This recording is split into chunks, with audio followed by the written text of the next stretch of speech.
Hello and welcome to Shekhar's tutorial. आज हम लोग ट्रांसपोर्टेशन इन प्लांट टॉपिक पर डिस्कशन करेंगे।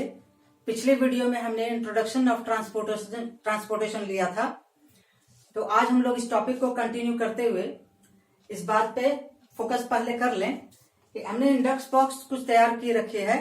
उसमें 3 टॉपिक हमने लिखा है, जिसमें पहला टॉपिक है गैसियस डिफ्यूजन, दूसरा ऑस्मोटिक ट्रांसपोर्टेशन, जिसमें हमने 2 टर्म को अलग से इन्वाइट किया है। पहला पैसिव फॉर्म, दूसरा active form of osmotic transportation, और तीसरा टर्म हमने लिया है कंपोनेंट्स ऑफ कंडक्टिंग ट्यूब्स। तो इसको कंटिन्यू करते हुए टॉपिक ट्रांसपोर्टेशन इन प्लांट को डिस्कस करते हैं, जिसके लिए हमने कुछ कोट की रखी है, उसको आप ध्यान से समझें।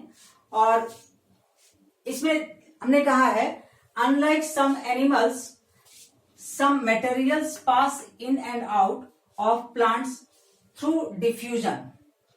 सच materials are required for building plants body which are obtained from soil, for example nitrogen, phosphorus, other minerals and water. They are sent to all parts for utilization and storage in the form of food made by the process photosynthesis. There are following parts have role in transportation. देखिए, सबसे पहले तो ये clear हम करना चाहते हैं आप लोगों के बीच। हमने कुछ स्टेटमेंट पहले इसलिए लिख रखा है, पहला टाइम की वो सेविंग सो आप लोगों के बीच हम फ्रैंकली बात कर सकें, और दूसरा हमने कुछ इंपॉर्टेंट टर्म को ही हमने यहाँ फोकस किया है। तो इसके लिए हमने यहाँ जो भी आपसे डिक्टेट हमने किया आप लोगों के बीच, उसको आप अपने नोटबुक में नोट भी कर लेंगे। तो अब इसको हम समझते हैं।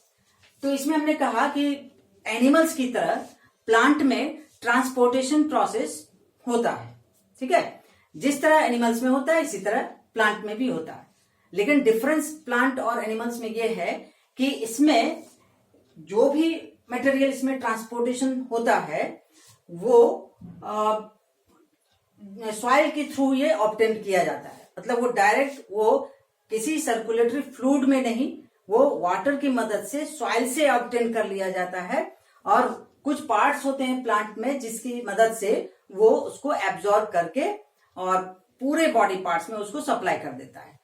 तो इसमें हमने कुछ इंपॉर्टेंट बात रखी है कि वो जो मटेरियल तैयार करता है या पहले वो जो एब्जॉर्ब करता है उसकी यूटिलाइजेशन वो डिफरेंट फॉर्म्स में वो कर लेता है। जैसे फूड मेकिंग का काम है ना, फूड प्रिपेयर कर लेता है और डिफरेंट पार्ट्स में उसको सप्लाई कर देता है। सबसे पहले वो एनर्जी रिसोर्सेज एलिमेंट को स्टोर करता है, फिर उसी को इस्तेमाल करके फूड प्रिपेयर करता है। तो ये एनर्जी स्टोरिंग रिक्वायरमेंट एलिमेंट को पूरे बॉडी प्लांट्स पार्ट्स में वो डिस्ट्रीब्यूट करता है, फिर वही फूड प्रिपेयर करता है और फिर बाद में एज पर यूटिलाइजेशन फूड को डिस्ट्रीब्यूट कर लेता है। इन सारे प्रोसेस को होने के लिए बहुत सारे डिस्टिंक्ट पार्ट रोल प्ले करते हैं प्लांट में।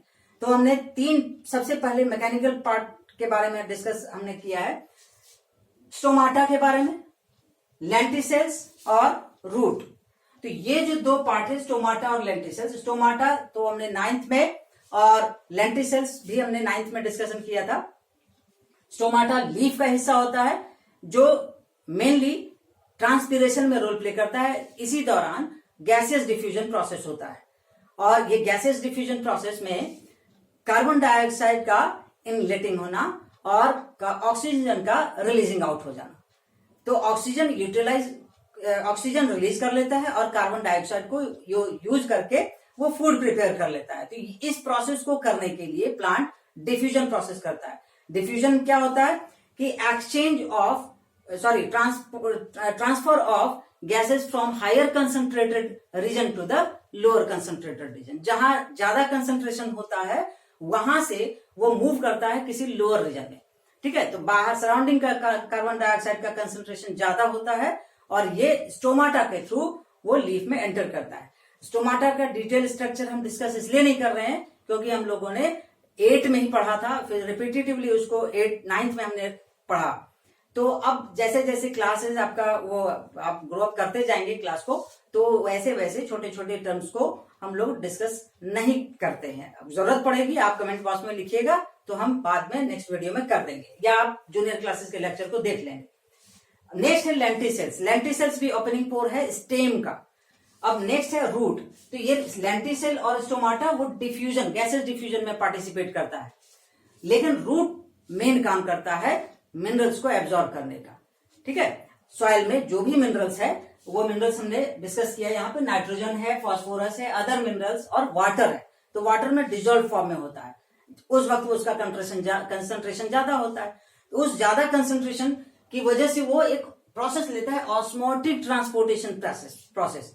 तो जब रूट तक वो कंसल्ट करता है, धीरे धीरे जब एब्जॉर्ब करने की वो प्रोसेस में लेता है, तो उसे passive form of osmotic transportation कहते हैं। उसमें बहुत ही कम एनर्जी की रिक्वायरमेंट होती है। जबकि एक्टिव ट्रांसपोर्टेशन, ऑस्मोटिक ट्रांसपोर्टेशन वो होता है जब वो स्टेम में थ्रू आउट वो उसको कंटिन्यूअस सप्लाई करता चला जाता है। तो इस तरह से प्लांट में हमने फिर एक पॉइंट कोट किया है, stomata and lenticels have important role in gaseous exchange, while root has important role in transportation of water and minerals from the soil, from the soil. अब इसके बाद 2 पॉइंट और कोट करनी है। Plants have 2 independent transport pathways having conducting tubes, first xylem, second phloem. तो xylem और phloem की चर्चा हमने पिछले वीडियो में कर दी थी। थोड़ा सा इसका डिस्क्रिप्शन ले लेते हैं। Xylem, it helps in the movement of water and minerals from root to aerial part of the plant. मतलब रूट से वो मटेरियल को एब्जॉर्ब करता है और शूट के, स्टेम के सबसे टिप वाले हिस्से में उसको सप्लाई कर देता है। नेक्स्ट है phloem, it helps in the movement of food and minerals from the availability to the areas of utilisation. मतलब जहां वो फूड या वाटर वो मिक्सड फॉर्म में अवेलेबल होता है, वो भेज दिया जाता है वहां पे जहां उसकी यूटिलाइजेशन होनी है, जहां उसका उपयोग होना है, जहां उसका वो इस्तेमाल करेगा। तो इसमें एक पॉइंट हमें कोट करनी है कि जाइलम सिर्फ यूनिडायरेक्शनल ट्रांसपोर्टेशन करता है, जबकि फ्लोएम वो मल्टी डायरेक्शनल वे में ट्रांसपोर्टेशन करता है। तो इस तरीके से आज का ये टॉपिक, ये इस वीडियो का ये फिनिश होगा। नेक्स्ट वीडियो में हम लोग टॉपिक में डिस्कशन करेंगे कि जाइलम में किस तरह वो ट्रांसपोर्टेशन होता है और फ्लोएम में किस तरह से वो ट्रांसपोर्टेशन करता है। इसके लिए कुछ छोटे छोटे टर्म्स आएंगे, उन टर्म्स को समझना ज्यादा जरूरी है एग्जाम पर्पज से। ठीक है, तो ध्यान से इस वीडियो को समझिएगा। कुछ भी प्रॉब्लम हो तो आप कमेंट बॉक्स में आप कोट कर दीजिएगा। Till then, thank you and good bye.